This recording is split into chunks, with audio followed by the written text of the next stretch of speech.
You all have all been in the business, so I'm not going to do the, dumb it down too much, but I'll hit kind of just common things that I see people have questions about or have, mistakes that people just overlook because we assume it's the same. This contract's been around for decades, and so people think it says one thing, but it might actually say something different.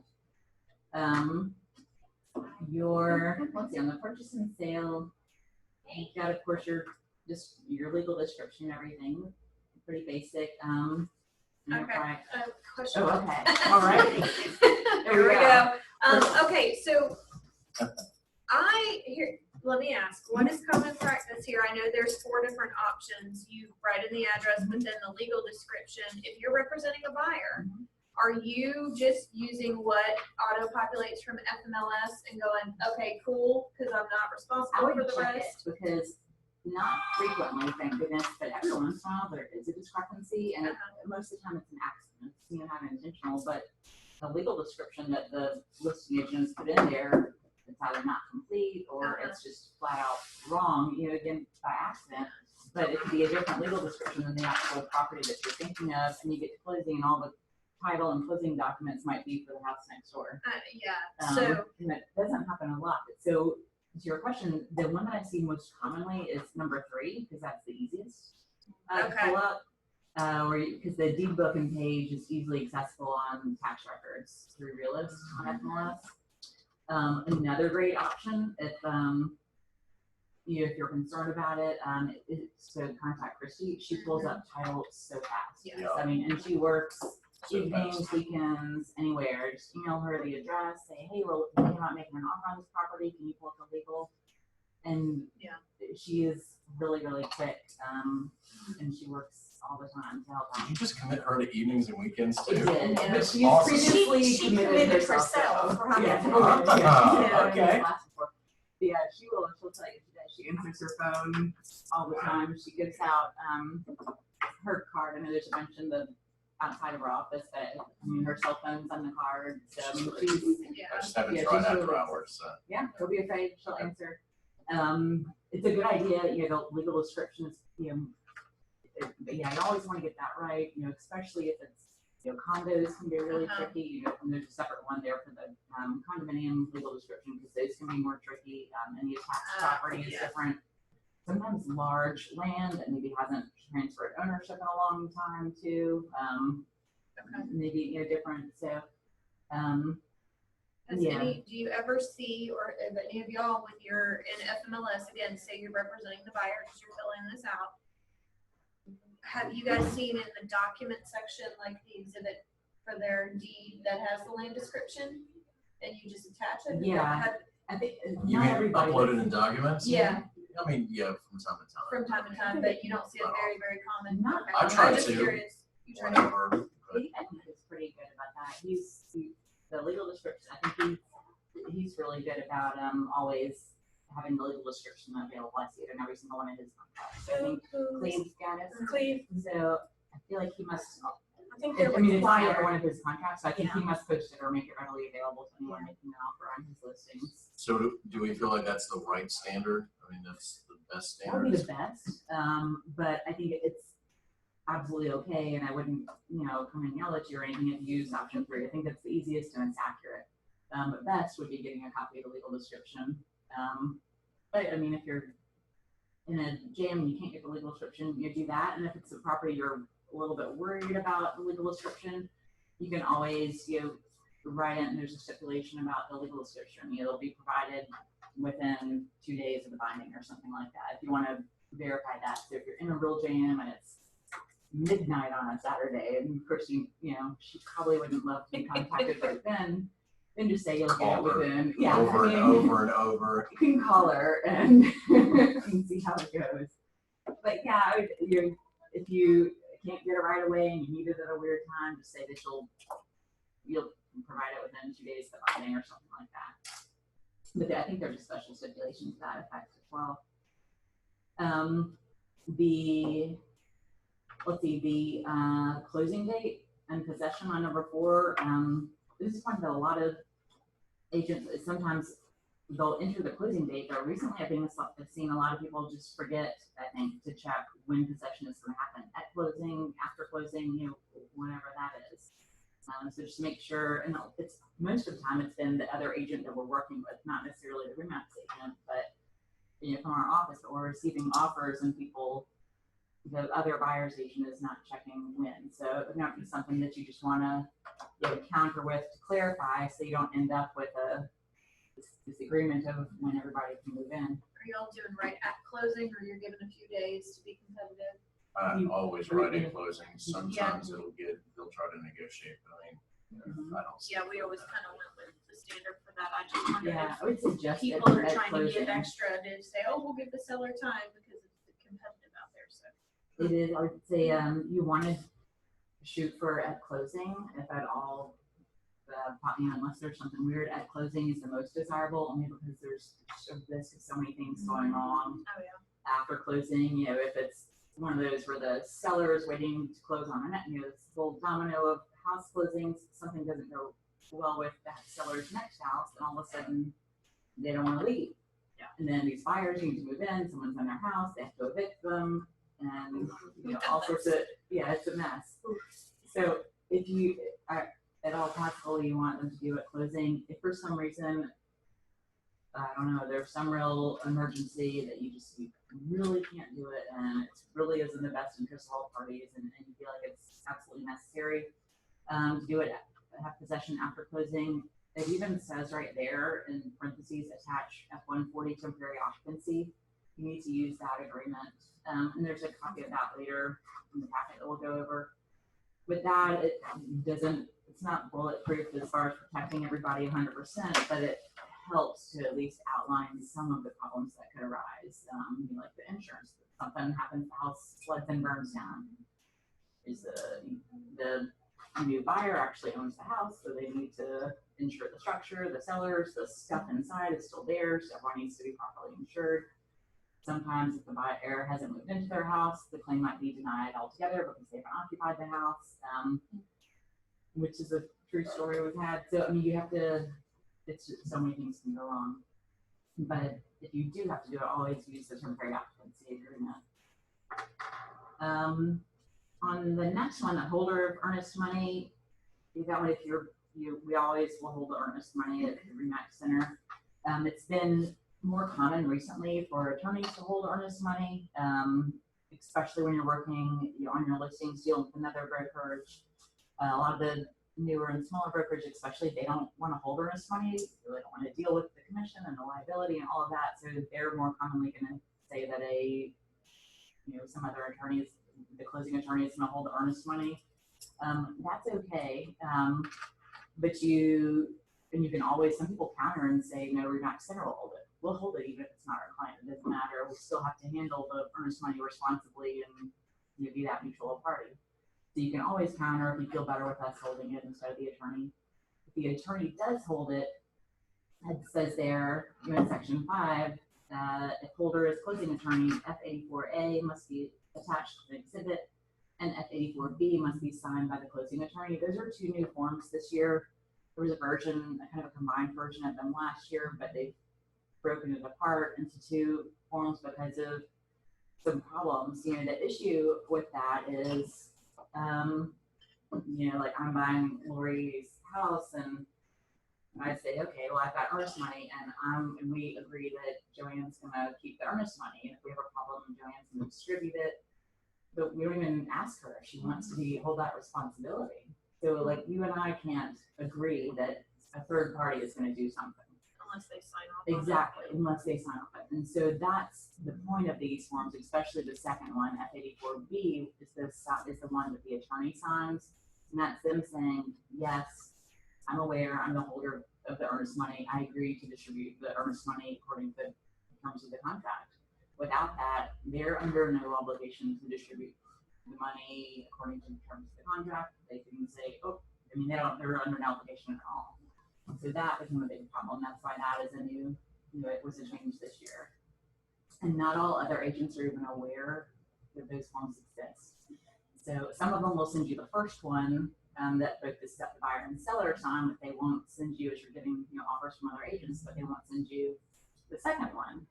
And so, and most of the time they just really don't know, even though it says right there to use both of them. So you can go ahead and do that, and then, and it's even okay if you initiate it. We have a lot of agents in our office that have just kind of over time decided it's easier to do it yourself and get it right instead of trying to coach the other agent to do things.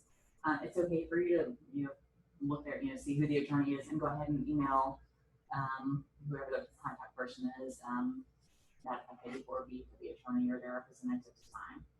And there's a form on that, there's a line on that form too, and that's later in the packet, that says if the attorney for some reason declines, they say, no, we are out of the business of holding earnest money, this is not a big mess for us. There's a line in that that you can enter that Remax Center will be the default holder if the attorney were to decline. Because not all of them want to do it. Well, let's see, the next one, the earnest money, you're checking there when it'll be received. Most people are using option B, so many dollars within so many days, the binding agreement date. Let's screw this up to where we are. And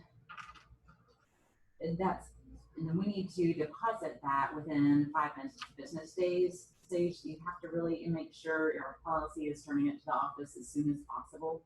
But it really does. That's the number one reason that people get commission complaints is the handling or mishandling of earnest money.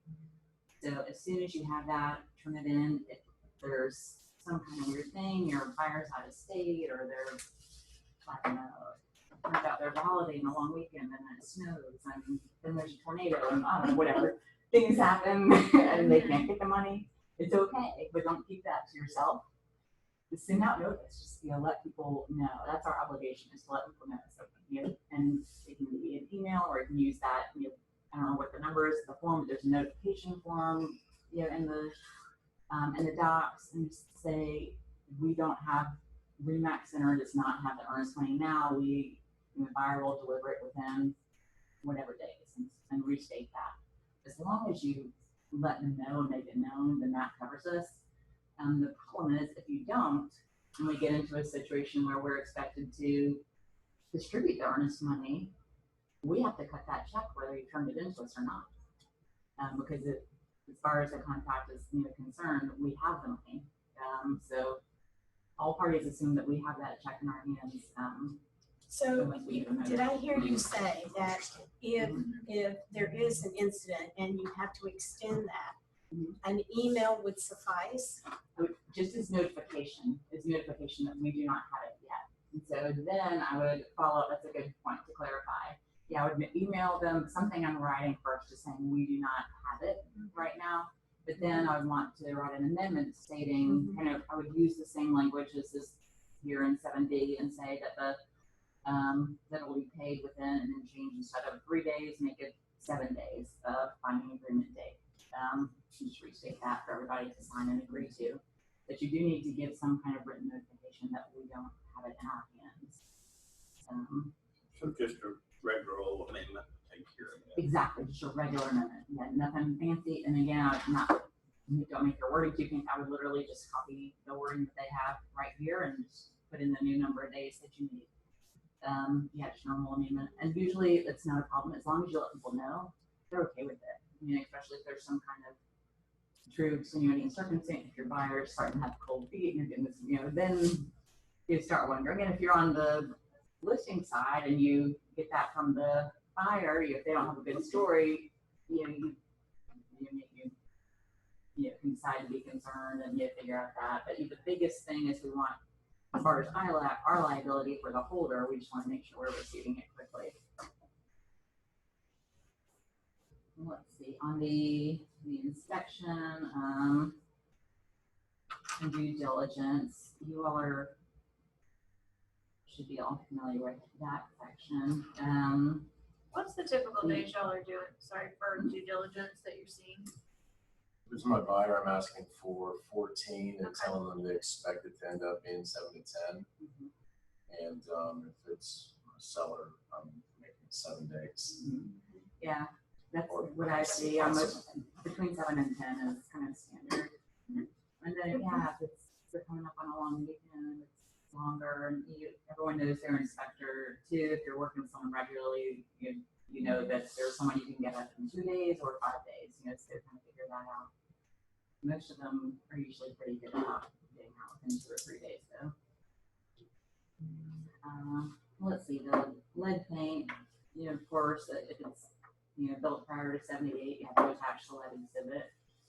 One thing that's come up recently with, especially the farm look trend, people are, taking their newer house or post 78 house, maybe installing old barn doors or old, frames, things in their house that are originally from way prior to 78.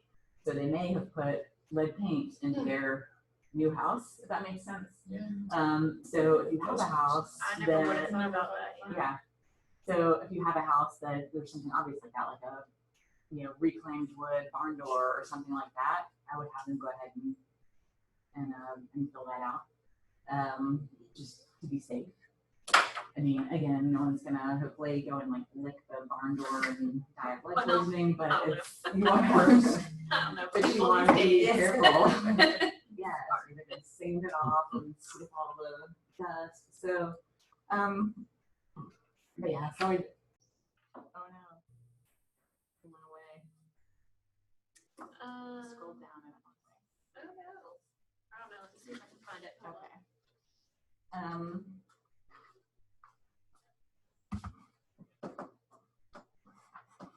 The one thing that I would say that people miss a lot on brokerage is if there's an unrepresented buyer or seller. If there's an unrepresented either party, let's just say if you're listing and you get a sign call buyer coming in. Oh, thank you. And you get a sign call buyer come in. Remax Center is both the listing and selling broker in that situation, and a lot of people don't realize that. Then what you would check there, it's not dual agency or designated agency. What you would check there is, it's your listing. So on 10B, the listing side, you're checking number 1, like you usually would, that you're representing the seller, it's your listing. Then on 10A, like a selling broker, it's Remax Center that you check number 2, that we're working with the buyer as a customer, meaning that you don't owe any of the duties or responsibilities or confidentiality, any of those things to them. There's also, under the brokerage agreement section of forms, there's an agreement to work with buyer as customer that you should get the buyer to then sign, and it goes over exactly what you owe to them. And the reason to do that is, against potential liability, so that they don't come back in 2 years and say, well, I think that I paid too much for that house and you didn't do a CMA for me and you didn't do this. And you say, well, I didn't represent you. We have this form right here that clearly outlines my duties and responsibilities to you, or lack of responsibilities to you. Do you ever run into issues with that? Not a lot. And sometimes, those are the things that always come out a few years later. It's never right away. It's always a couple of years later. But no, fortunately not a lot. Then the same on the listing side, if you have a buyer and the house of their dreams is a for sale by owner, the same thing. You would kind of the same thing. Remax Centers on both sides. Selling broker is representing, and the listing broker would be the number 2, working with seller as a customer. And for that one, there's in the brokerage agreement, there's a authorization to show unlisted property. And so that kind of like the same for the buyer. It says, you're allowing me to go into your house. First of all, so don't go into that. That I'm bringing this buyer. It specifies a certain buyer. That if this person buys your house, you'll agree to pay me at whatever commission too. So you have all of that stuff in writing and agreed upon before you enter their house, which is a great protection. Depending on that, you call the BISBO owner and they say, sure, I'll pay you. Then everything comes down to it. So, well, I gave them a great deal. I don't know if I really want to pay you anymore. So it's kind of good to have all of that right up front. And it's a pretty clear form, you let them read over it, that it's not at all obligating them to letting you advertise, not advertising the home, they're not locked into you, it's for a single buyer. So if you brought a different buyer to their house, you would have a whole nother form for a different buyer. There's no commitment at all to either party. Well, let's see, your material relationship, the real intent of your material relationship is to really disclose things that cross the lines. So let's say I'm selling Lori's house, and the buyer is going to be my brother. So that's a conflict. I'm supposed to represent Lori, but the buyer is my brother, who I'm maybe not representing him, for whatever reason, but there's a conflict there, because I have a relationship with someone on both sides of the transaction. So that's the real intent of this, is to disclose things that cross relationships that cross the lines. It's always okay to disclose that the seller, the person you're representing, is your brother or best friend or whatever, but it's not required. Let's see your time limit. Let's see, any questions on the first page? That's what kind of all the main information is. Okay. No, I think I violated most of these this year. I'll start keeping score for you. Well, I had a customer that was going to send an earnest money from Lawrenceville, and it took her longer than the contract said. But you know what? Everybody, but a lot of people do. That's why I like the things I brought up. It's the stuff I see.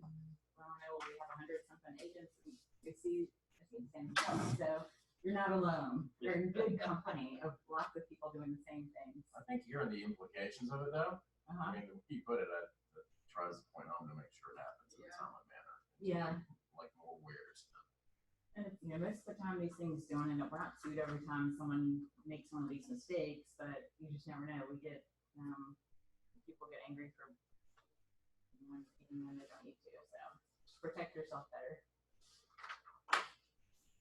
Let's see.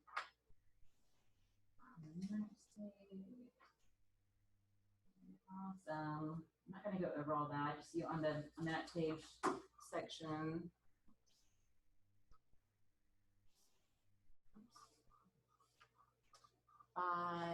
Just about the earnest money, I think we talked about, that we have to, it's so hard to do backwards.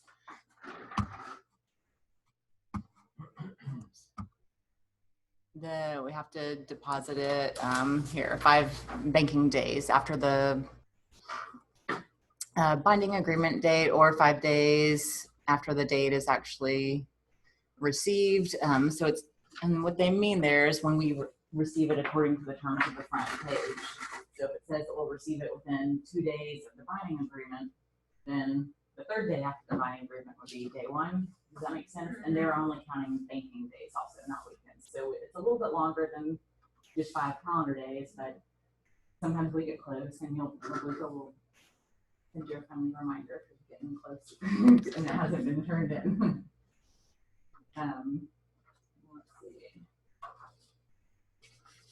Let's see. Are there any other questions? And I'm going to skip a bunch of stuff just so we're not here forever. Do you have questions about how earnest money is handled or the ways to disperse earnest money? Okay. I'm going to keep going. We have our due diligence. This is one thing actually, I'll notice it. It says right here under the due diligence section, the property is sold as is unless the agreement is subject to a due diligence period. A lot of people, agents will write in the special steps that the property is sold as is. It already is. They don't have to, you don't have to say it, it already is. The property is sold as is unless it's subject to a due diligence. So there's the due diligence, there's been in the red book that Wyson puts out, they actually say that by writing in the special steps, restating that it's as is, you could negate a due diligence period if there is one. So especially if you're representing the buyer, and the seller, if they want to insist that it's as is, that's the argument that the attorneys make for that you don't want to restate it because it negates your due diligence. Your lead-based paint, florist brokerage, we talked about. Time limit notices, all notices of course have to be in writing. What's the question? Going back to notices being in writing, Mhm. I know that we do, it says here, you know, you could, I guess you have to notify the person by email, but I guess depending on what it is, it's like if you notify somebody, oh, the closing's gonna get delayed, well, that's fine, you notified them, but you still have, don't you have to back it up with at least some kind of form? I guess depending on what the notification is. Wouldn't you say? Yeah, Okay. yeah, so it depends on what it is. If you need to change something that's in the front page, or if you're changing something, then yes, just notification won't suffice. What they mean sometimes by notification is receiving a document. Like if I've given you something, your team's notified. Okay. But yes, if you need to change the closing date, the time of possession, the Anything price, affecting the yeah, terms of the anything, contract, yeah. then yes, exactly. Do you need to have that in amendment form? You can email it, fax it, send it however you want. This is one actually that's come up recently. Broker authorized to accept notice for client. You can, when we receive something, it's the same as our clients receiving it. So if you've received notice, it's the same as your client. However, you can't accept something or make promises just on behalf of your client. So which goes back to everything being in writing. We had a debate about that with someone else, recently actually, that there, it says in here that there's no outside agreements, meaning everything needs to be in writing. If you say, oh yeah, my buyer will have a debtor's claim, that's not binding. It doesn't matter if you said it. It doesn't matter even if you emailed it or texted it to the other agent and it's in writing. It needs to be the client is the only one. You can't, no agent can bind their client. So that's kind of an important thing. You don't want to go and start, texting promises and everything. It'll still upset people, but it's not binding until the buyer and seller sign and agree to it. Let's see.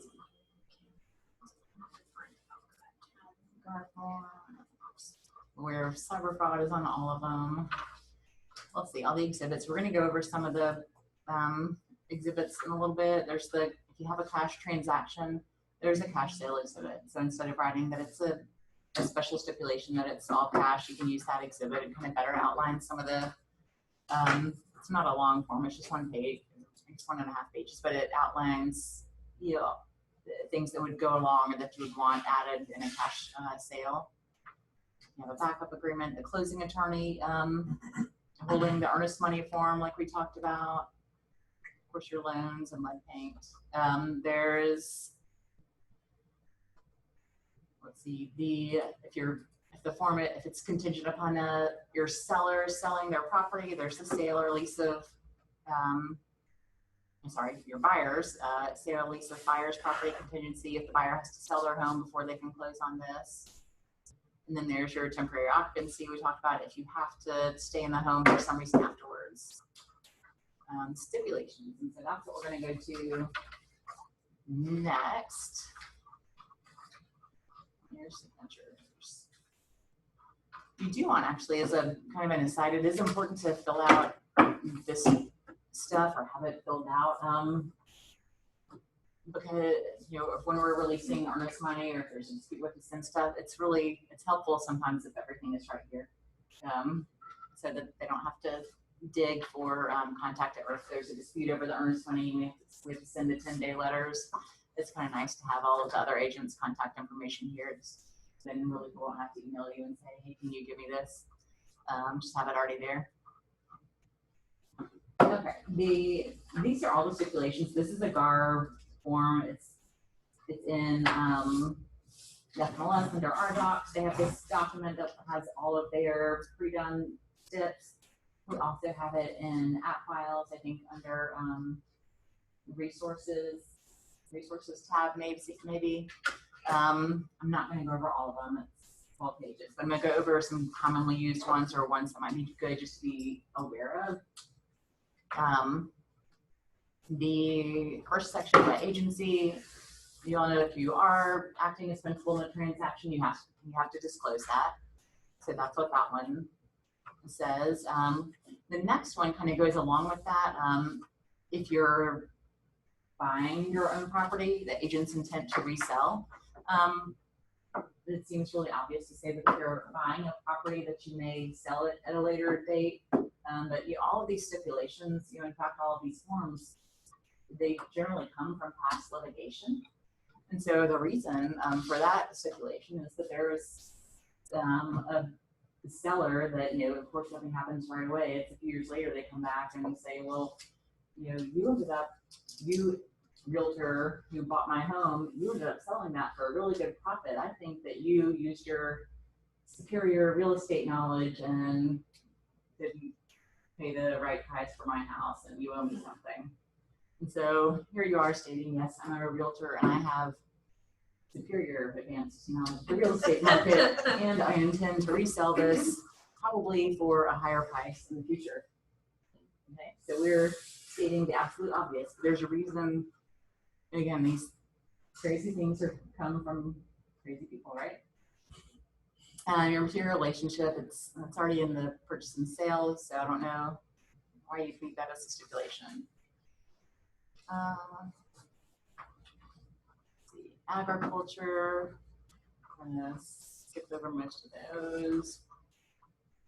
I guess unless you're dealing with large land, there's stuff about hunting rights, irrigation systems. If you need that kind of stuff, that's not common, so I'm going to kind of skip it for now.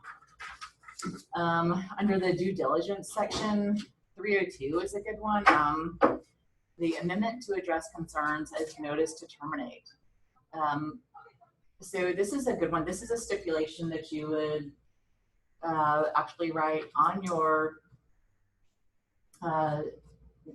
you're going to write it in advance on your purchase and sale agreement of stipulations, or you could write it as a special stipulation on your amendment to address concerns. This is great if your inspection comes up and there's really deal killers and you've got, mold everywhere, the roof is leaking. You know that if they aren't going to fix this, you're walking away. Put this on there so that at 11:55 on the night of the end of your due diligence, if you still haven't heard back from them, you aren't scrambling to terminate and figure out what to do. This says it automatically terminates. It's not accepted. So it's you don't want to use this all the time because it's a more of an offensive tool. Maybe it might be perceived as a strong arm to the other side.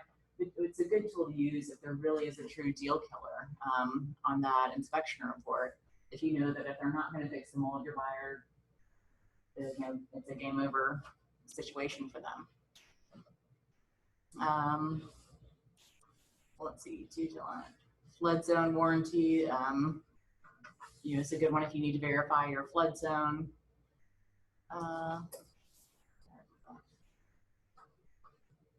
Let's see, I don't see these often. They're repair of defects, not found to seasonal issues. I was just reading that one. Yeah, I mean. You ever seen it?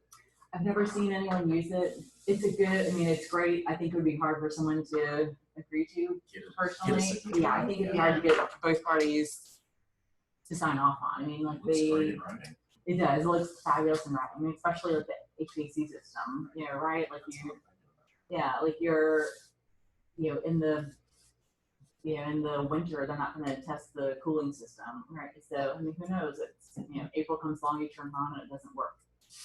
So, and then you have your home warranty company, maybe say it's existing because it hadn't been previously tested. So it's great. In real practice, I don't know. I think as a seller, I would have a hard time signing off on that. But you can try. Let's see, this one, repairs by a seller after loan approval. You can do this anyway, but if you just want to be real clear, it's kind of good to have that, maybe they are asking for a bunch of big high dollar repairs and you want to just say up front, we're not doing anything until you have your final loan approval, because we're worried your light isn't gonna close and we don't wanna start, buying a new stove and replacing the garage door and doing whatever until you're done. What this says, because you might be waiting until the last week to begin repairs, the last line of this is, that either party can unilaterally extend this closing up to blank calendar days from the closing date to allow for the completion of the repairs. So if they don't have their loan approval until 3 days till closing, and only then is your seller willing to, pay $2,000 for the mold remediation, and it's gonna take 10 days to do that, and everyone agrees that you're gonna extend closing for 10 days. No questions asked. You don't need to get another closing date extension done, or you've got it here agreed upon. Let's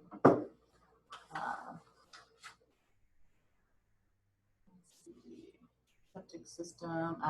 Let's see, here's one from you, the septic system letter. This one happens to have lender required written in it. It doesn't have to be lender required for you to ask for a septic system clearance letter, so you can just use this clause and then just delete the phrase lender required.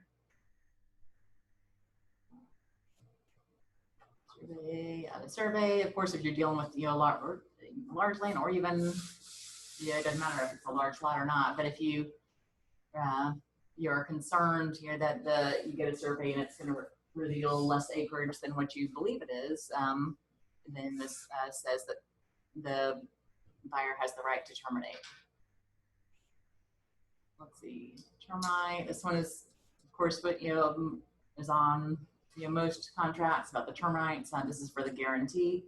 It says your termite warranty. It states that it'll be 1 year from closing. That it'll be provided by a certified wildlife person.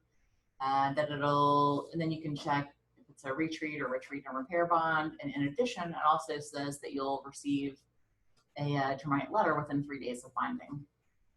So this is like a great cover-all. It's a lot of words, but it's really detailed. There's no question at all about what you're asking for there. I'm sorry, could you go back to septic for a second? Because there's so many septics around this area.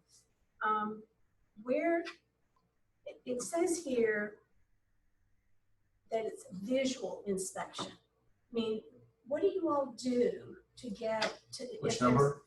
I'm looking up at 318. What do you do to actually see if you need to go ahead and get it pumped out again for the tank, or how do you really understand? Because this just says provide the results of such visual inspection. Most septic companies will say it depends on when the last time that was pumped and then how many people live in the house. A lot of them will say every 5 years. So they'll usually make that recommendation. Is what I found based on when the last time it was done. If you ask your seller when was the last time you had it pumped and cleaned, and they say, "Oh, I don't know." Are you finding that people are asking though that it be? Okay, good. Absolutely. So how do you do that? Where do you put that? And that's great. There's not a pre-written one for having it pumped. I guess it's one that would come up more. Some people will write it in the stipulations of the purchase and sale, and others in when you're addressing concerns. Okay. But I would state that the seller agrees to have the septic system pumped within a time period. Is always important. At no cost to buyer, so you're saying he's going to pay for it. And you might also add the seller agrees to make any repairs recommended by the septic contractor. Sometimes like your car, you take it in for one thing and they say, "Oh well, whatever, some other valve is broken." So if someone's already in there and they've dug up the ground and they've made a mess, you want it all done at one time. So that's a good recommendation for them to write another one that says that. When you're writing that, just make sure you say have a deadline for when it'll be done and who will pay for it. Thanks. Can I add just one more thing to that? I would always ask for it to be pumped because I know in a home inspection, when you're ordering a home inspection and you do a septic tank inspection, they're going to go out and probably run 500 gallons of water through the septic system and see if it all drains. And, really that hadn't done anything to help the septic system, because now you have an additional 500 gallons of water in your Spreading drain. out. So, Okay. you know, so Thanks. paying home inspectors for running water down is not a good way. I mean, you could have walked in and flushed the toilet and told that it was gonna work. That's true. Mhm. Thanks. Yes, stay in the backyard and Yep. take a deep breath, right? That's true. Let's see, there's a couple more termite ones. 328 is that the seller agrees to treat or repair any damage.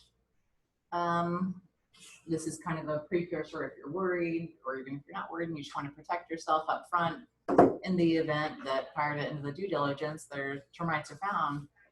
This has the seller saying they are already agreeing to fix any damage that might be there. That would be a great one if they aren't already under a termite bond. If they have a permanent bond, then you might, or repair and retreat bond anyway, you might feel okay that they're can have it taken care of. If they aren't, then I would put that in there. Is that the most popular one? Yeah. Yeah, absolutely. Because in Georgia, termites are pretty prevalent. Yeah. So I would always want the repair and retreat. Because the repair part can be pretty costly. And there's not a huge price difference in the two. I mean, it's not, I guess, compared to the cost of making any repairs, I don't think you're saving tons between the two different bonds. Then 330 is that the seller provide a new report, new termite letter. 331 is a good one to remember if your buyer is purchasing a house that's maybe is currently owned by an investor, and it's winter and the utilities are off and the plumbing is been winterized and everything. What this says is the due diligence won't start until all the utilities are on. Yeah, because especially in the winter and everything, they have to call everybody, and of course the investment company has to call the property manager to call it might take a week to get all the utilities on. If you only have a 10-day due diligence, you've used up all your time. So that's good if you have a house that everything's on or not on yet. Let's see. Survey, if you need to attach a survey. Earnest money, if you want additional earnest money, this is, I see this more commonly used actually on amendments sometimes when people want to extend, or people are asking, the buyer's asking for extra things later, and you say, okay, but I need you to pay some more. You can always use this. There's even an additional form of 81, or you can use this. Let's see, construction. Let's see. Now, would this in any way be something you could use, like, say I'm selling a house, but then I'm also selling them another house. Mhm. So that now they have to make their earnest money. They have to put their earnest money up. Mhm. So normally I'll make the person buying this house over here agree that if they cancel, they're going to lose their earnest money, so that I'm protecting this earnest money over here. Yeah. But I won't use something like this in there. If it's two separate, if they're buying two separate homes, you mean? Yeah. So like, I've got this house over here listed. Mhm. Now, the owners, I'm selling them this house over here, but you bring Oh, okay. someone to buy this house. Mhm. So now I'm asking that if it's $1,000, I'm asking for this $1,000 Mhm. to be non-refundable at the end of the due diligence. Okay. Yes, absolutely. And that's exactly what you're saying right here is this one. Earnest money, 406, earnest money converted to non-refundable deposit. If the buyer does not terminate this agreement under the due diligence, this says, or any other contingencies. So if you wanted it to just pertain to due diligence, delete that. So you aren't also including the financing or appraisal, then the earnest money shall be paid to seller non-refundable, which I think is a great strategy, especially if you've got a listing where you've got 5 offers in the first day. Absolutely, make sure they're serious, make sure that they know their financing is strong. I think that's a good idea. That way, there's not gonna be a fight over that. Well, that way I tell this, go over and put your earnest money down and make it non-refundable, because I've got it protected. Yeah, absolutely.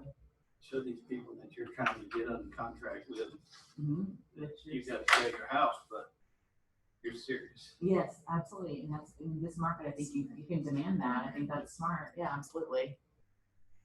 You can definitely ask for that. Liquidated damages, this is the same clause that's in the purchase and sale. Let's see, financing, if you happen to have a bankruptcy, in the transaction, you would wanna use this clause. You'll also need to be in close contact with your bankruptcy attorney and make sure you're doing everything according to that and how money can be distributed if there is any. Let's see, your 1031 exchanges, I don't see a lot of those. There's clauses already written for you if you come across an investor that's using that.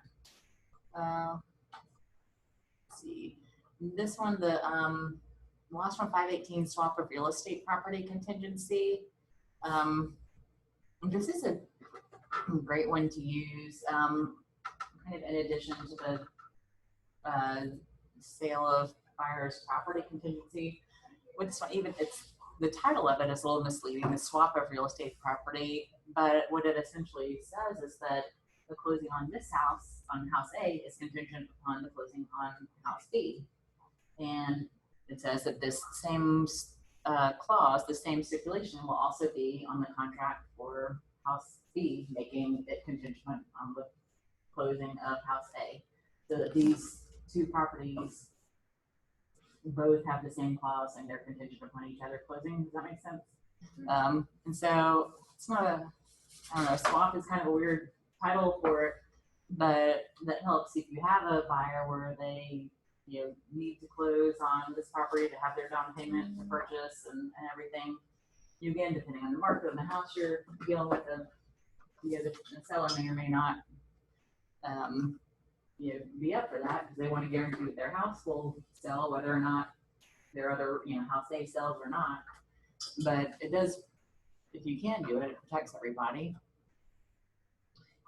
Lisa, how many people are using the interest rate fluctuation? I don't think I've ever seen it used. Really? Yeah. What was that? I've never seen it used, and it's not even a reason, even though we put it on the financial contingency, my understanding is it's not a reason to terminate a loan. It's not a reason to terminate the contract and get out of it based on financing. So this would protect you if we're in a volatile market though. That'd be great to add if interest rates were going crazy each day. That'd be great to add. We've been kind of stable over the past couple of years, but that is a good one because you might write in there on the financing contingency if they're going to get a 4.0 or whatever today's the current rate is, then it might go up half a point, but they still have to buy the house. They can't say, oh no, I'm out, I don't, I can't do it because of that, but this would protect them. And it does, Are they allowed to walk away? And then it's- If But they can is it- obtain the loan. So they're saying if it goes up more than 2% mhm, and they're not able to qualify, then they can get out of it. exactly. And this has 2%. I think you could adjust it if you want. Yeah, okay. That's just kind of a guideline. You could Okay. put in 0.5%. Depending on the price point and the financial ability of your buyer, 2% is good, right? Yeah. Depending on the price of the home. And what your financing contingency cover that? No, not on the interest rate alone. If the interest rate went up so much that they then couldn't qualify for the loan, that they couldn't afford the down payment and couldn't qualify for the end up really changing their DTI so much that they couldn't qualify, then it would. But just the interest rate fluctuation alone would not be a reason. So like when I filled that out, Mhm. and I said their interest rate is, 4.25 or whatever, that, and it's 5%, that doesn't really. It doesn't, unfortunately not. Unfortunately not. It's, that has to be because they don't have a down payment or they don't, or their debt to income, their ratios that they really can't afford the payments. So, if the spread got far enough, that would happen. But even if it's high, but they can still afford it, it's just not what they're comfortable with, it doesn't work. So then they have to make that kind of a tough choice what to do. And that was number one. And that was, let's see, 510, the interest rate fluctuation. So yeah, if we are in a market, or if your clients' finances are so tight that any half point fluctuation is going to be, if they're going to feel it, then I would write that down. Okay.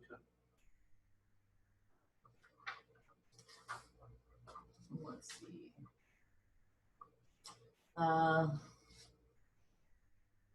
These are 522 A and B. Used to be.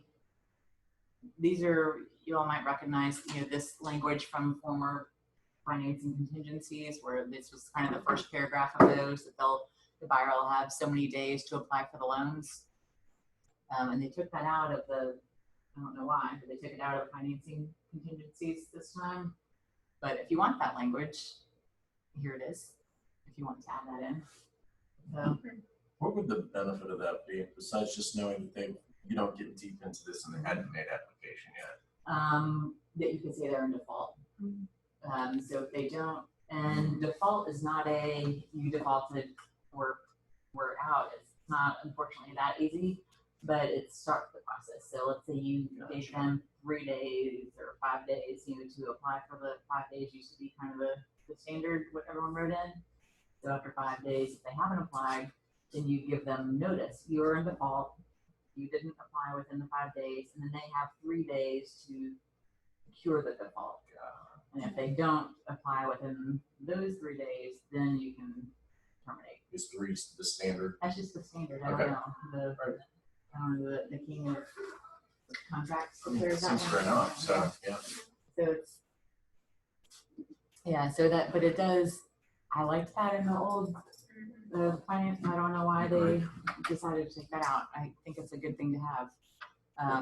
Well, nowadays, probably nobody's gonna look at your offer anyway without reapproval letter. Yeah, exactly. If it's not a lender you're familiar with, I mean, they don't always mean anything. Some of these lenders have me with full credit, and they just, they take the buyer's word for it, and then after they pull credit, like, wait, you didn't tell me you had bankruptcy 2 years ago. So it's, so if it's a lender you're familiar with, you might, it depends, and that'll kind of give you how much weight that letter has, or call the lender first and say, well, have you pulled credit? Have you done it? Have you pulled employment? Or have you just taken the buyer's word for it on what they filled out online? That's what I'm. So, yeah. What have you done? Because there's a difference. Let's see, the miscellaneous things. Let's see, this one I don't see much, but it's there. If you're ever in this situation, appraisal determines the price or the right of the parties to terminate. So if you, for some reason, it's some really, really unique property that, I don't know, without an appraisal, no one's really sure what the value of this property would be, then you could use this one. I think it would have to be like a real unique, I don't know, a real unique property, I guess. I have a question about Sure. 604. Okay. Sorry, I keep backing up. That's on mine. okay. But there are homeowners, there are communities out there that some of them require an initial fee to join and then monthly, and some of them don't. And some of the listings come in and it doesn't necessarily say that there's an initiation fee. Right. I'm saying this because I've been through it with somebody that I sold a house to. How many times do you see 604 where you're releasing the liability of the broker? I mean, of the agent. Uh-huh. I don't see that. It's a good one to have. There is, just in the general body of the purchase and sale, it says that we're held harmless unless we only things that are put in writing are what's here. So it doesn't matter if I So that's promise not, you that you can put a pool in your backyard. My promise doesn't matter. It's what's here in black and white. okay.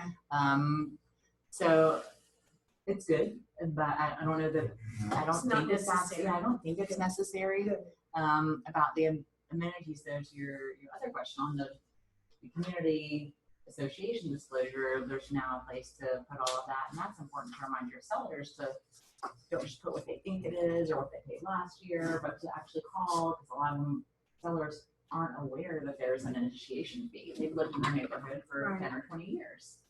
So just tell them most of the time there is one. Call and find out, because if you don't, you're going to have to pay for it. If the seller doesn't disclose a fee, it becomes their responsibility. So as long as they disclose it, then it's not their problem. So it's a good conversation to remind your sellers they're filling out that form. Make a call and verify that there's not an initiation, there's not an assessment, or the fees aren't going up by $100 next year, all of that stuff. Let's see, assessments. The assignment I have seen a couple times recently. I think sometimes if it's an investor or other people involved,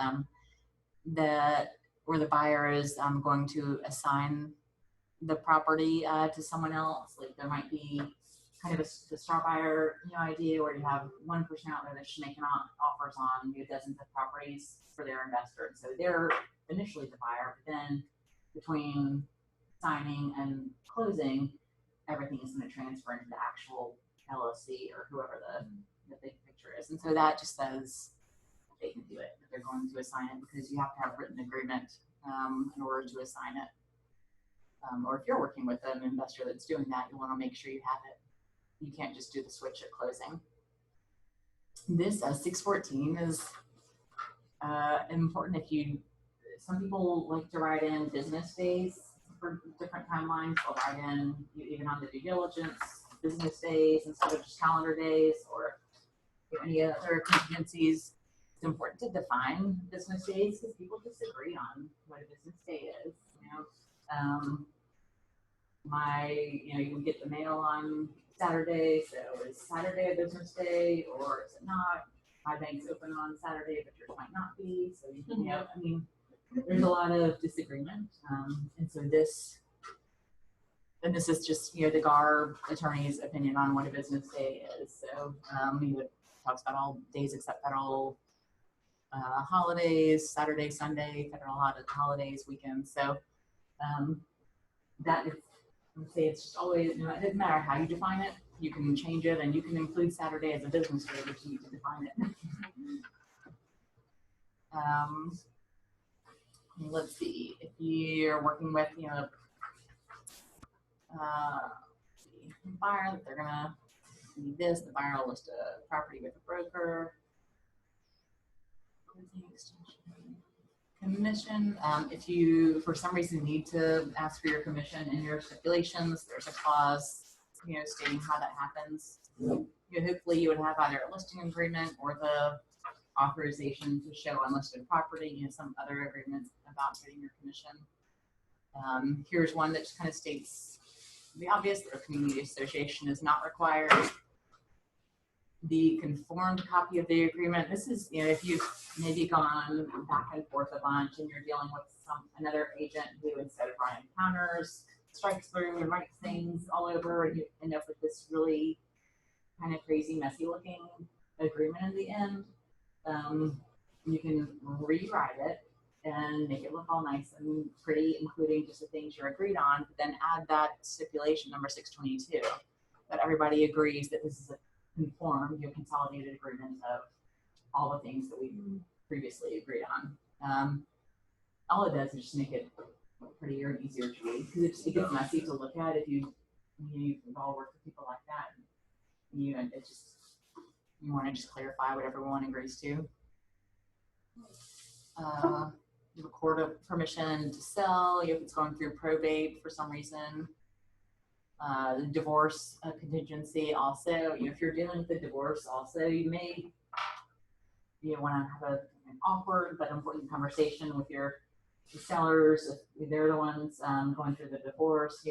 If they're just starting, they've just filed, sometimes it's better to wait and not list their house right away, because once they start each get involved with their attorneys, especially if it's a heated divorce, they might have real different opinions on if one person can stay or how much each of them should get as far as proceeds. And so you'll get into a situation where it's under contract, but your sellers aren't gonna, they might not have a court order yet on how they can disperse funds and what can happen. So if you know that they're going through a divorce, see if you can get a release, be able to speak with their attorneys and get all the information you need, just so you don't end up wasting your efforts marketing their property when they aren't really ready to sell.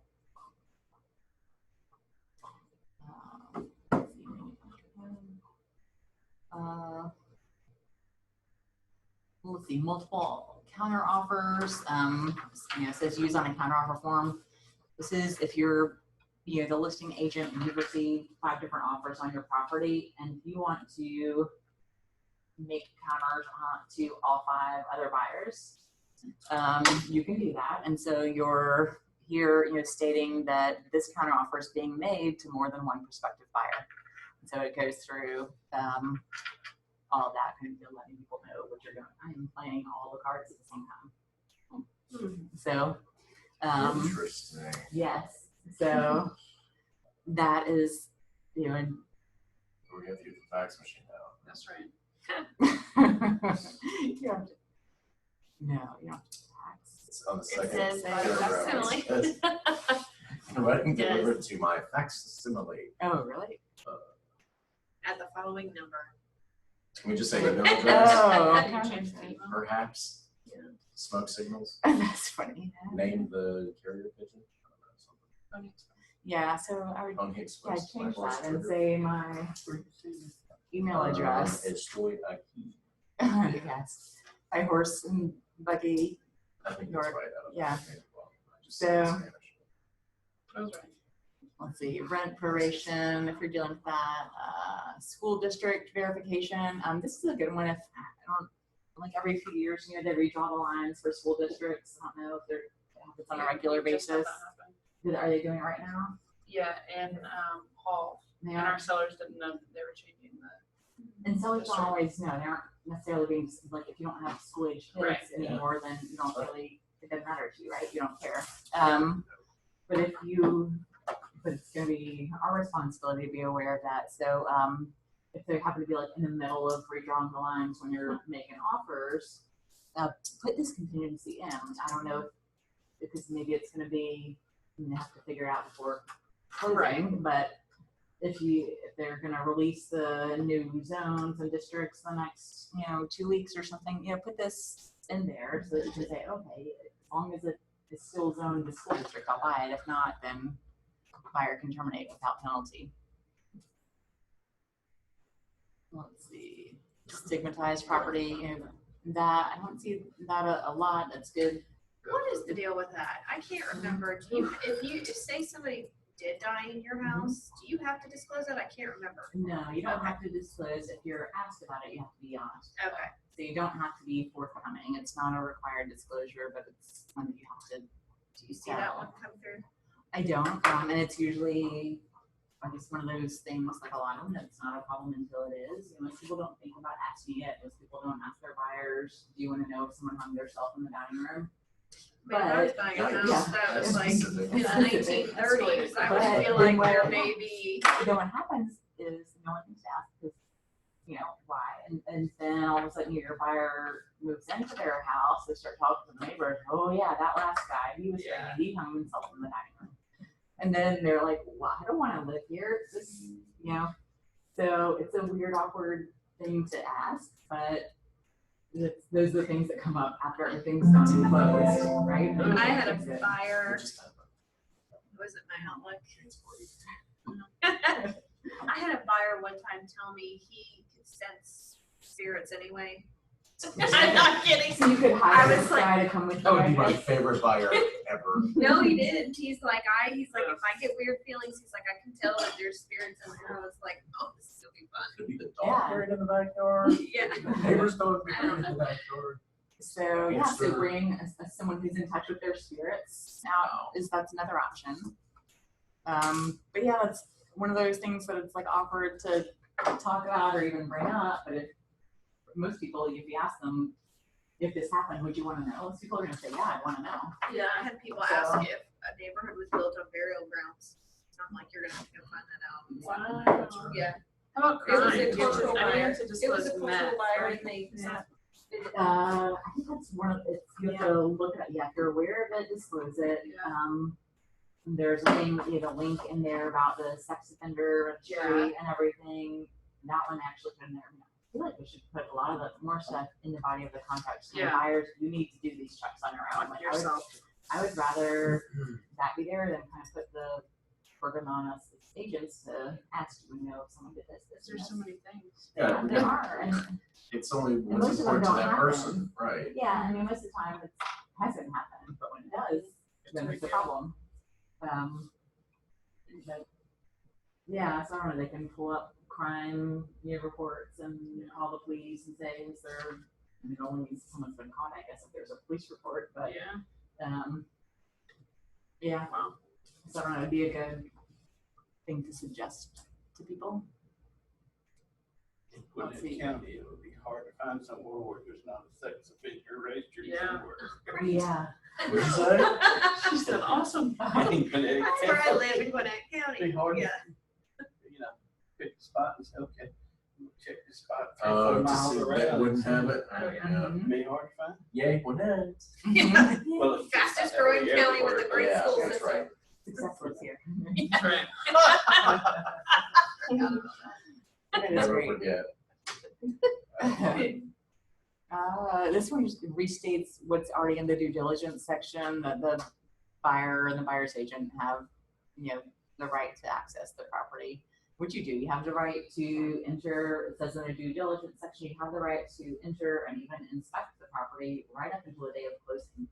You don't have to, you can literally bring your inspector the morning of closing to re-inspect again if you can't ask for anything to be repaired at that point if you're past your due diligence. But you do have the right to inspect.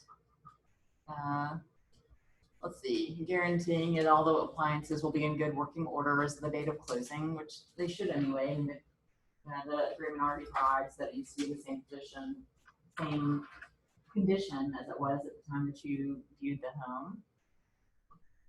Let's see, you need the carpet professionally cleaned. Let's see, the home warranty, there's another, top 3 used right here, the home warranty. A lot of people just write their own about the home warranty. The important thing to write about the home warranty, if you don't end up, copying and pasting using this one or anything, if you take a shortcut, make sure you put a timeline and who's going to pay for it.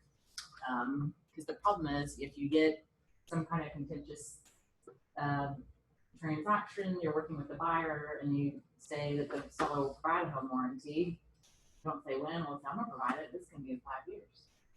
So put your time limit. So put a deadline. Things need to happen on a schedule. Let's see, permits, it could be contingent upon getting a permit to build a bigger deck, put a pool in the backyard, any of those kind of things. Property delivery condition, this is a super detailed list of how the house should be cleaned in order to move in. I mean, I don't know, there's probably not many maid services that even clean the house as detailed as whatever attorney it was that wrote this down. But it's Damn mopped. yeah, I mean, Just it's go buy a new house. ledges, the Just sills, damn I mean, mopped. That's great. Well, are you using detailed. professionally clean? Is that Yeah, what you're and using? so a lot of And what's the definition of professionally clean? I mean, how detailed is exactly, and professionally that's great, clean? because you might think, well, I do a pretty professional job, I'm great at this. But you might, so it might be great in that situation to specify, you'll have the home cleaned by a licensed home cleaning company or, you know, something to that effect. You know, a lot of people too, I find, I mean, people ask that because they don't want to pay for the cost of the cleaning service, but I really, you know, think things like that, would you rather just hire your own cleaners and get it done after the person moves out? Yes. I don't know, I think I would, but I don't know how great their cleaner is, if they really hired someone or they did it themselves. I'd rather, I don't know, it's like a few $100, just deal with it on your own afterwards. I think the difference between having the property clean and free of debris Mhm. is, I think that's the language that's the most important that I've used, because, I mean, that's, Make sure that they didn't, but there's yeah, not just junk in the corners and everywhere, and Yeah. So they got all their trash personal bags stuff. and Yeah, the attics room empty. swept and free of debris, that kind of thing, so. Yeah, free of all personal property. And that's still, This one, oh my goodness. Property sold with named defects. This is good to use if you have a, if you're the listing agent and you have an investor that owns the property and they're not filling out a disclosure because they don't have enough information to really fill out the entire disclosure. But just because they've owned the house or entered it twice, they know that, I don't know, the gutters have fallen off the back of the house, right? You're just aware of something because you've seen the house. So you don't know enough to fill out 8 pages, but you can maybe write, you know, these are defects that I'm aware of. So you can do your part of disclosing. You know, we as agents, once we know about a defect, we have to disclose it. So that kind of covers things. They can disclose any random items they're aware of without having to fill out the entire disclosure. And then it says the buyer agrees to accept those defects. The next one, 724, is a really good one to use. In some situations, removal of fixtures with repairs. Some common examples would be like a dining room or foyer light fixture. You remove it and you would probably ask them to replace it with another fixture, but maybe they replace it, you know, a little round thing that attaches to the ceiling. Maybe it's smaller than the last one, so you've got that, you know, circle staying on the ceiling. So that covers that you want to remove the repairs. And you can even get more detailed and say that you will repaint the ceiling with same color to cover any discrepancies. Another big one is play sets in the backyard. You know, sellers are moving, they want to take their play set, and that's great. I don't have kids, I don't want to play set there, but in the process of removing this structure, they tear up the sod because they've got to get, you know, trucks or dragging wood, and then the play set's gone, which you have, you know, 500 or more, you know, sod damage there. So this says, okay, you can remove it, but you gotta fix it afterwards. Or you can take the fridge, but if you scratch the wood floors going out, you gotta fix that. And that kind of covers that. The playset is one of the more common things where we see real damage, and it's just part of the process. And they can be a really careful person, but it's just going to happen when you remove a big structure from the backyard.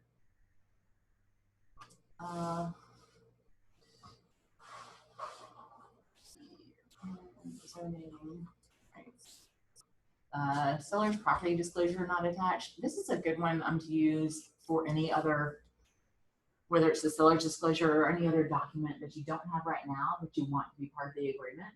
Examples would be the covenants, the bylaws, the survey, copy of the plat, you know, anything else. What this says is that the seller's property disclosure, where you can, you know, substitute whatever document it is that you have in mind, is not attached. Seller will have blank number of days to provide it. You know, it goes on to say that the buyer can then review it, and within a certain number of days, if they don't accept it, then they can terminate. So you get this, you don't have the seller's disclosure, but you want to be part of it. I mean, you do have your due diligence, but if you just want to be super careful and make sure that they don't wait until the last day of the due diligence to disclose that they know that there's mold growing all over the attic, then you know, put a time limit on it. And the same with anything else. If you want to definitely know that you can review those, you know, covenants or any other documents quickly, put that in there so that they have a timeline, and that your buyers have an out, or your seller's disclosure not provided. Do very many people do that, Lisa? not provided or, Would let's they- talk- Not many, the people that do are usually investors where they really haven't spent time in the property. And that's okay, I mean, otherwise you know some things just because you've owned the property and had tenants in there for years, you're aware of some, so people say it's not provided. If they don't provide it, I would strongly suggest that they use that other one with our naming defects, if there's anything that they're aware of, so. Oops. Let's see.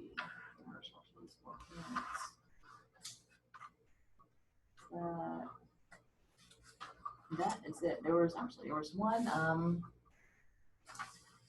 see.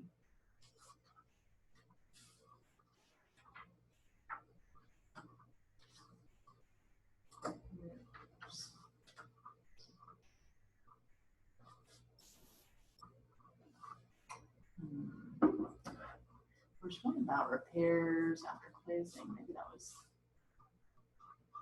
it's this last one.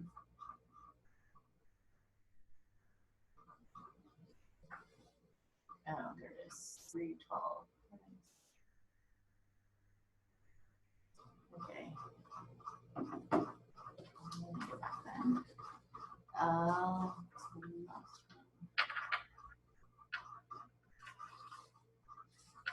This one 312. This we're going back to, which reminded me about the repairs. But I don't think I covered the repair replace items after closing. The seller's obligation survives. There's not a lot of times that comes up, but I guess the one thing that comes to mind most frequently is like if the windows fog and it happens to be a big front window over the front door that's a custom window, and so they agree that they're going to replace it, but those are windows that might take 6 to 8 weeks to get because it's a custom window, and then you've got to get the contractor out there to install it. And so I would use this. So it says, yes, we agree, and this survives closing. So even though we close, we still agree to do this. You want to see, and also in addition to that, you ask to see if there's receipts that everything's paid for, and you contact me when you can write something else, another stipulation, maybe even withholding some of their funds at closing until completion. But there are, not frequently, but usually some kind of custom thing that needs to be replaced, and you just can't get it done by closing. So those are all the stipulations that I wanted to go over. There's tons of others, but it's just to be aware of. There's a bunch that a lot of these are there and cover a lot of the common situations. Let's see, here's some of the exhibits that are good to be aware of. The temporary occupancy, like we mentioned, if you are in that situation and you need your seller to stay after closing, use this. It's not foolproof, but it's not bulletproof, but it'll help protect if there is an issue. You want to strongly advise everybody talk to their insurance company and let them know exactly what's going on, or their insurance might deny any claims if something happens. If you write in the stipulations that they're going to pay, the seller's going to pay whatever per day or whatever total for staying in the home, don't use the word rent. They're not renting it. You're not creating a rental agreement. They can pay for the right to occupy. Because you say that they're paying rent, it can open up a whole nother potential, I guess, informant of the relationship there, and you don't want to at all infer that they're a tenant. They're just occupying. Here's the exhibits about the closing attorney acting as the holder. This is the second one that the attorney would need to sign. And here, section 5 is what we were talking about earlier about the alternate holder, so that if you get this to the closing attorney and they say, no, we don't want to do that, you can go ahead and put RE/MAX Center here.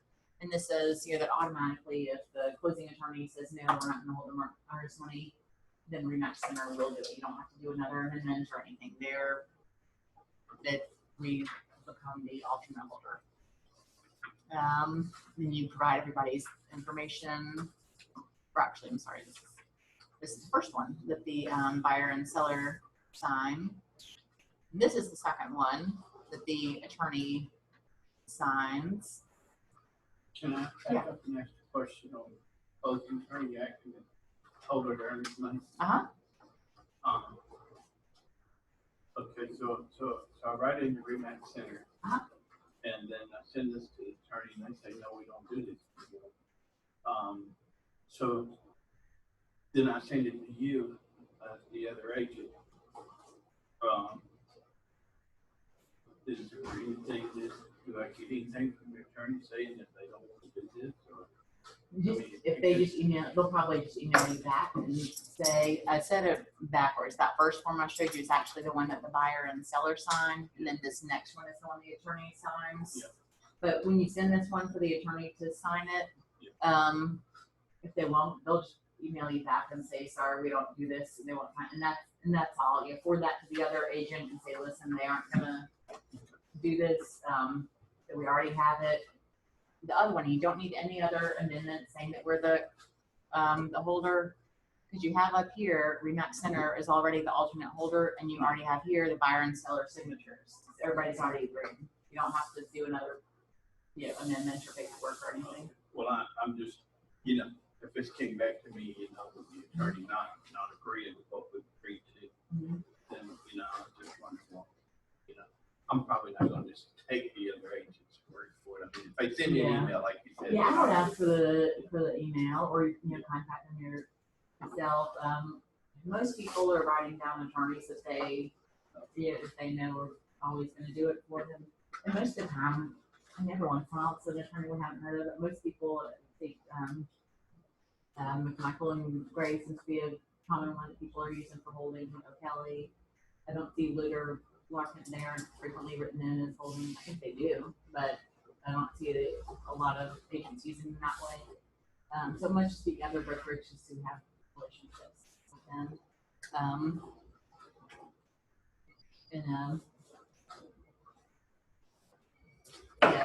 So we can hold that. So this is the one that the buyer and seller sign agreeing to all that. So if it's, like I said, in that situation you gave, and you see that and say, okay, well, we're now the holder, so then you have to make arrangements to get that check. Then at that point, if they had on the purchase and sale, you had said the earnest going to be turned in 3 days or something, you may need to extend it if they now having to switch, gears, get a new check and get it now to your office instead of where they thought they were. So it might be reasonable to give them another, write an amendment and give them a couple more days to get it to you. But yeah, you don't have to, and then who's going to receive it? Let's see, there's that one. Here's where the attorney can sign.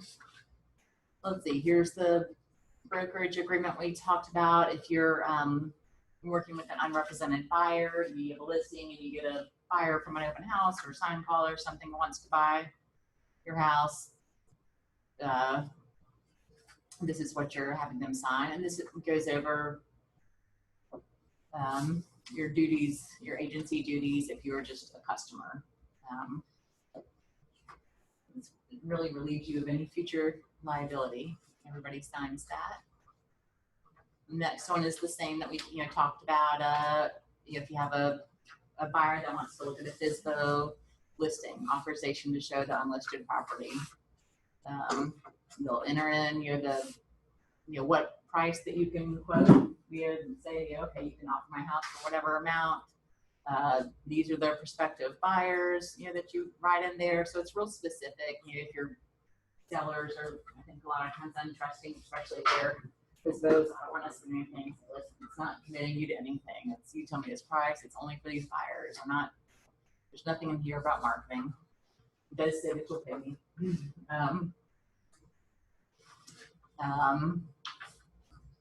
It does have a protection period, that you're protected with this specific buyer, not for any other buyer, but a specific one.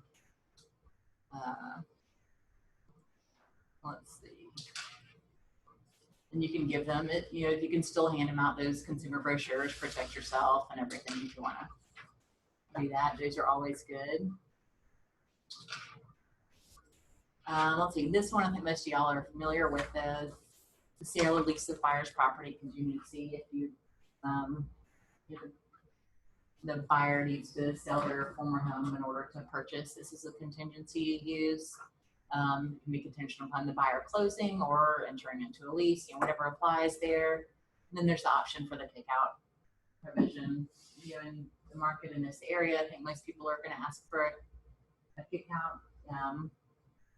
You know, do whatever, you know, do what you can to advocate. General contingency is kind of similar wording to the last exhibit, the sale of buyer's property.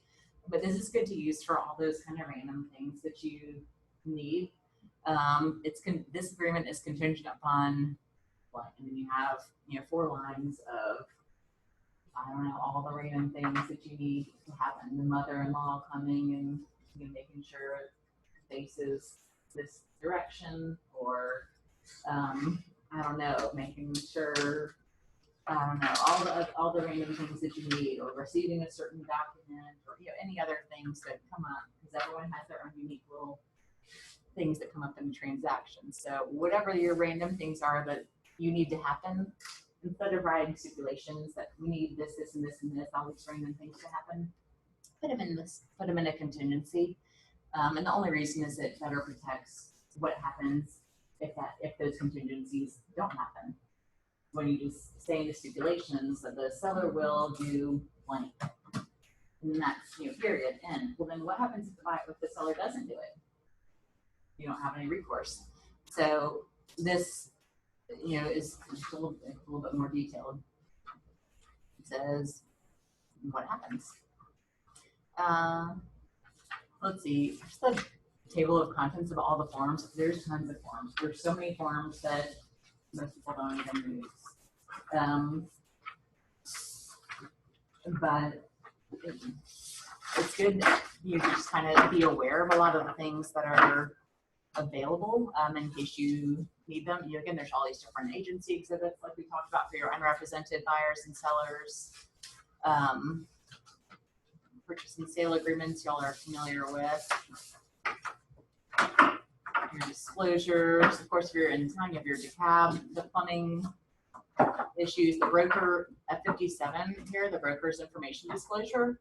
This is the form you use that if you've been in the house, it's your investor client, your investor seller's home, and they aren't going to follow the seller's disclosure because, you know, they live in California and they've never been in this house and don't know anything about it. But you've been in the house, you take pictures, and you see mold all over the wall. So the seller may not have even been aware of it. They've never seen it firsthand, but you saw it. So you as the broker, you have an obligation to disclose material defects.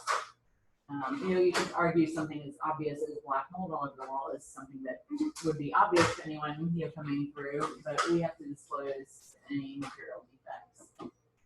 So in the absence of your seller disclosing things, you're having knowledge, you don't have to get an inspection and dig deep for all these things, but if there's something on the surface, you have a duty to do that. So that the broker information disclosure is what you would do. Okay, so I've got a question about that. So if, all right, get my thoughts together. Okay. If we see something, because we're not an expert in mold, we don't know for sure what it is it our responsibility to disclose something that we observe in passing? Or is it their responsibility to ask for the disclosure?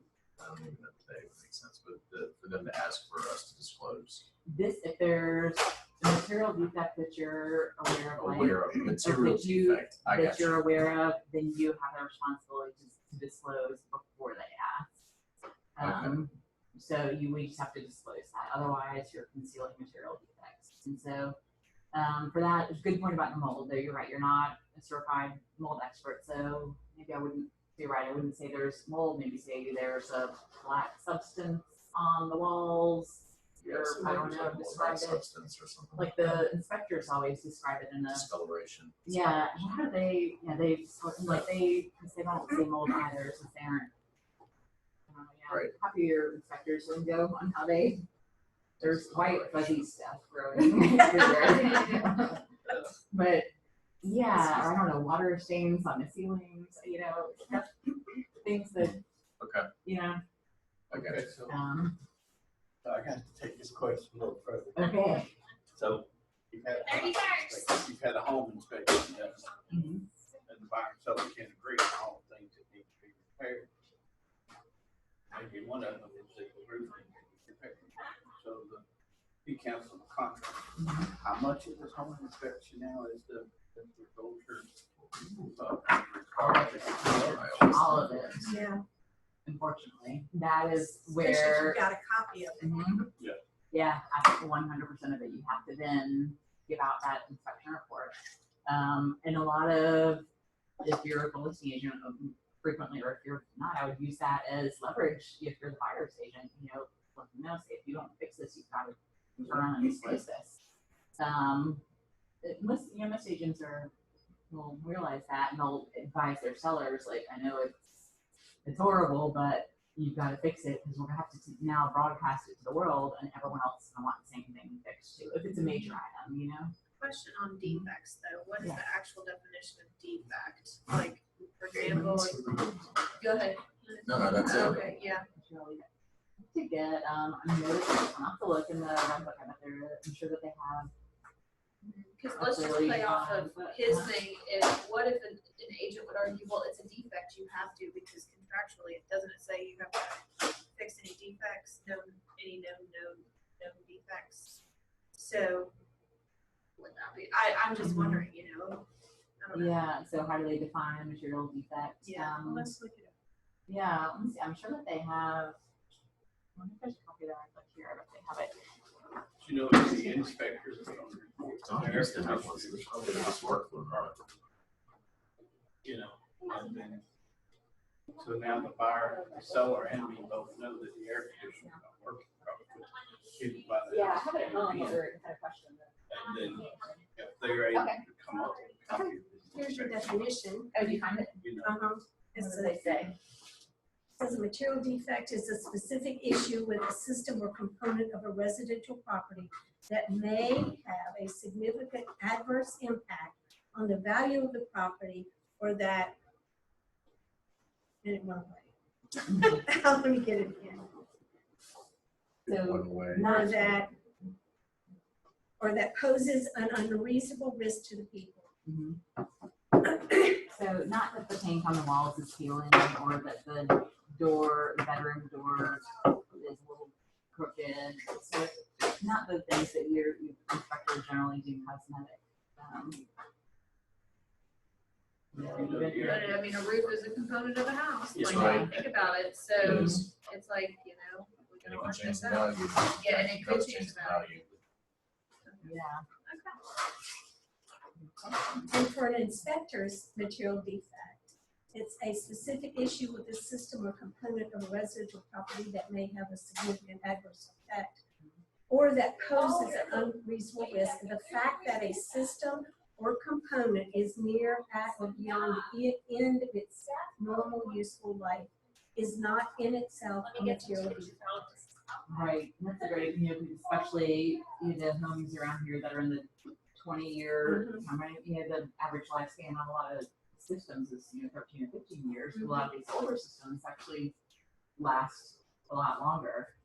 And if it's been maintained properly, you clean the coils every year and replace things yeah, exactly. Just being 20 years old may not necessarily make it in horrible shape. It may have been maintained well, it might be okay. Let's see, all your financing exhibits, there's even, if you happen, I don't see it often, if you do have seller financing, there is a seller financing exhibit with all the language that you would use for that. There's an official request for loan information. Most of the time you can just call and email lenders and they'll give it, but every once in a while you deal with companies where they are a little bit more formal. Your earnest money, if the earnest money happens to be held by a seller. There's that exhibit. The termination exhibits, there's the unilateral notice to terminate, which is what most commonly used when you terminate your purchase and sale. And there's the mutual, down here at 88, the mutual agreement to terminate purchase and sale. The difference is the mutual also addresses any commission that the brokers might have claim to. So if the seller gave foreclosing, I don't know, something happens and they don't want to sell their house anymore, and they're in default. In addition, to the owner's money going back to your buyer, of course, you are owed commission from the seller due to their default. So the mutual termination is what you want to fill out, saying that they still owe you your commission, even though they're terminating. And that was a good one to know because I used it a few weeks ago. Yeah, that's right. That's good. And then let's see the thing about the termination of brokerage engagement. There's the notice to terminate brokerage engagement, and then the mutual termination of brokerage engagement. And the difference in those is the mutual termination of your brokerage engagement. You maybe have a listing or buyer that y'all are just not getting along. You need to cut ties and go separate ways. The mutual termination releases them from any future responsibility of paying you. Whereas the unilateral, or just the notice to terminate brokerage agreement, says we're going our separate ways, but if your buyer goes back and talks directly with the seller and buys a home you previously showed them that you were the procuring agent for, then they do still owe you commission. Does that make sense? So different ways to terminate things. Let's see, contingencies. Your backup contingency agreement. Seeing this a little bit more, I guess, with the multiple offers. Your backup agreement contingency, if you have a backup offer, you're going all the way through the process, and you actually should have a binding agreement date on that. It's not just an offer with a backup exhibit on it. It's actually a binding agreement, which I think not everybody realizes, but it is binding. You're receiving earnest money and you're moving forward in the process. So I want to make sure you got that. Let's see, amendment to brokerage engagement. If you need to change anything in your listing or buyer agreement.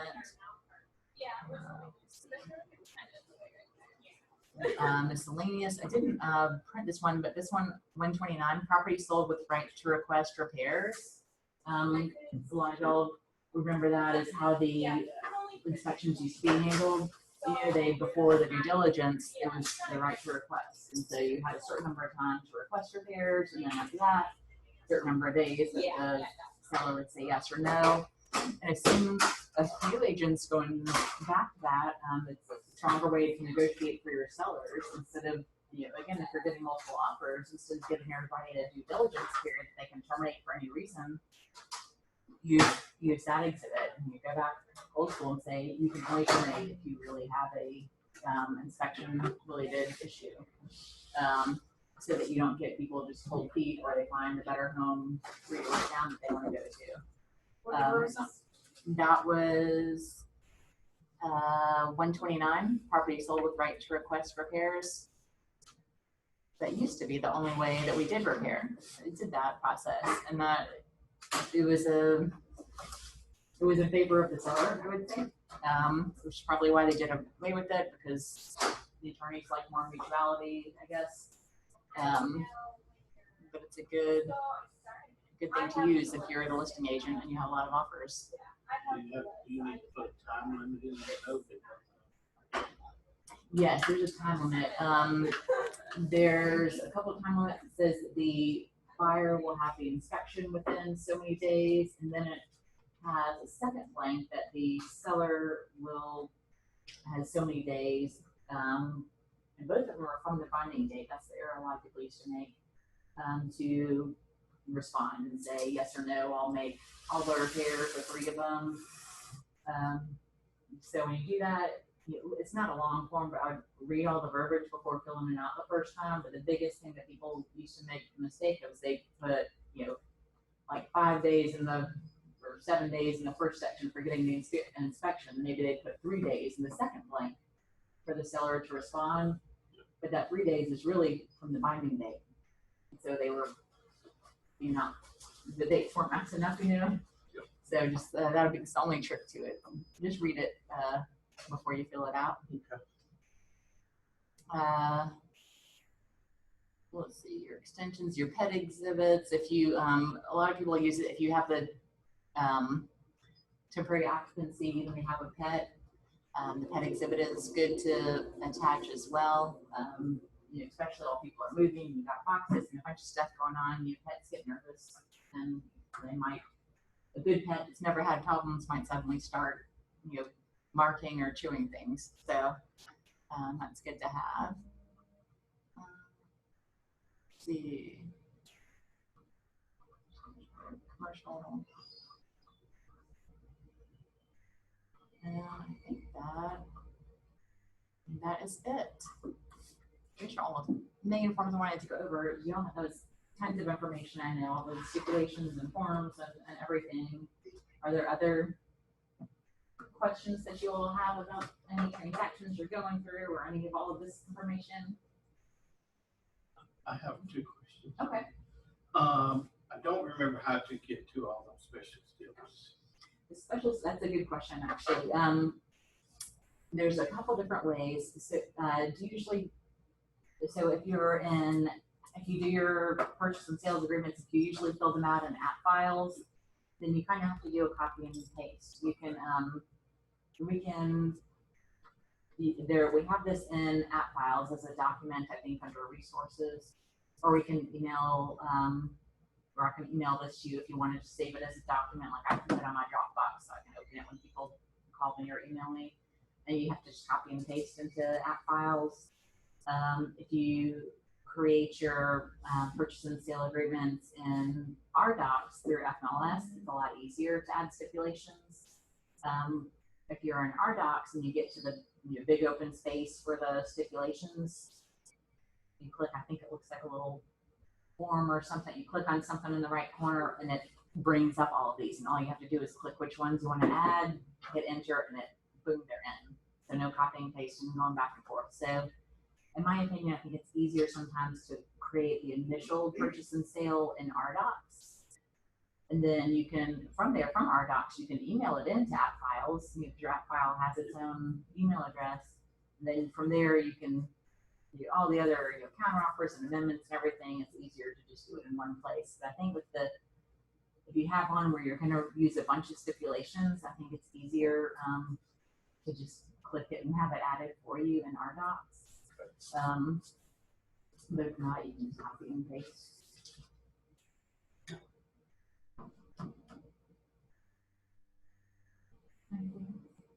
All right, that is it. If you have questions on this, or if you're going through something and you've got a weird transaction, you can call or email me on the talk to most y'all before, or emails and everything. I'm on through broker support. If you email or call broker support, usually if it's a contract related question, I'm usually the one to respond and help out with those issues.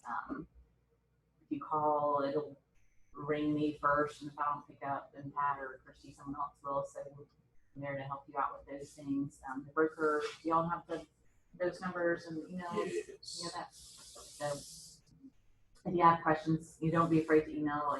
Me, Pat, and Christy, we all work. We have open hours all the time, so you'll get emails from me frequently, late at night or on weekends and everything. So don't be afraid to call or email anytime or text. Thank you. Thank you very much. Good information. Second question? Yeah. Oh, yeah, sorry. I have something that I'm dealing with that I could use some advice on. Okay. Need a hug? Yeah. Sometimes just a little hug. Only certain times. Thanks. I'm into a contract with Wake Journey Homes, Mhm. and they like, the they send their own contract, they don't allow any changes or anything like that. Mhm. Well, when we was, emailing back and forth with the agent, they sent us the colors for the house, the exterior siding colors, and all that. You don't get to change.